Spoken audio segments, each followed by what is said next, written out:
سلام بچه‌ها، ما میخوایم یه بازی کنیم، یعنی دوست شناسی. منو خوب میشناسن یا نه؟ خب بریم. سه تا گزینه بده. توت فرنگی بودو بریم.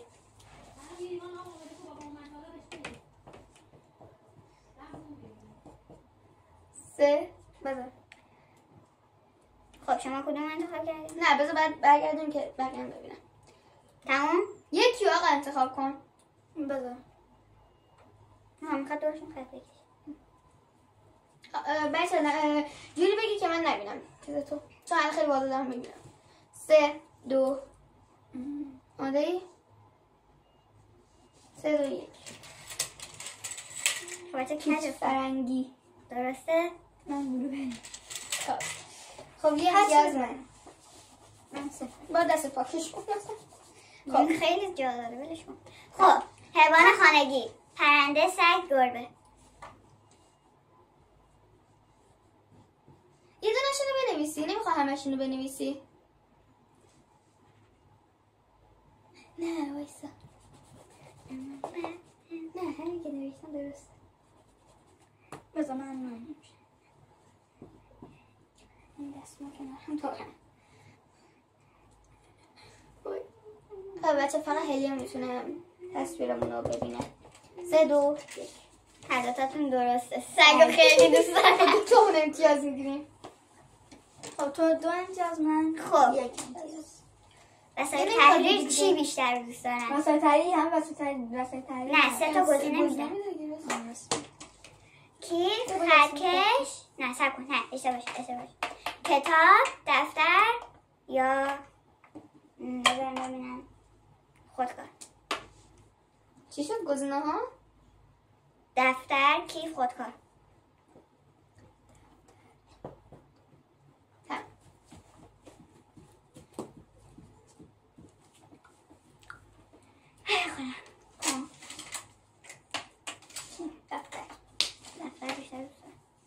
چون که نه تو نشون نده ببینیم خودش میگه بعد ما بگیم، بعد اینطوری مثلا هر کیو چیز بیشتر میگه. چی؟ اول بگیم خودت چیه بعد ما نشون بدیم. آره اینطوری بهتره. نه من اول نگاه کنم. خب بعدی بگو.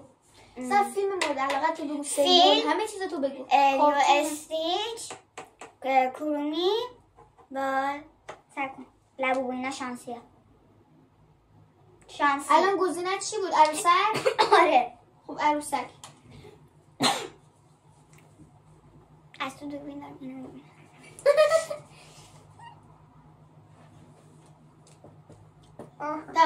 تمام 3 چیه؟ لیو استیچ.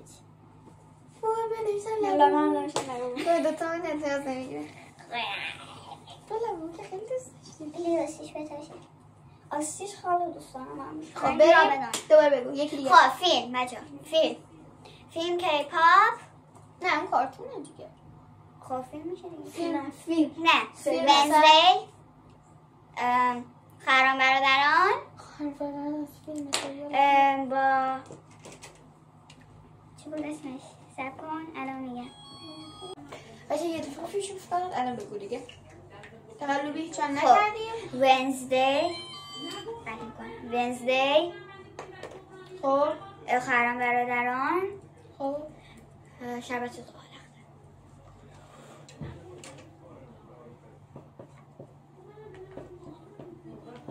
نشون ندید. خب چه کنیم؟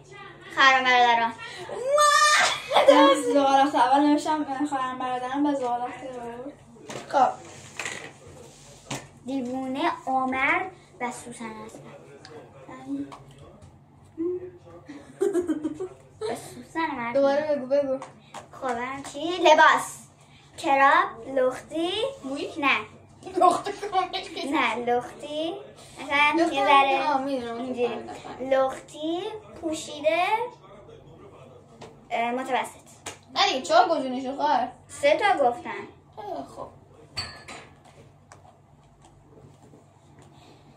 تمام؟ آره. لختی؟ من همین نوشتم.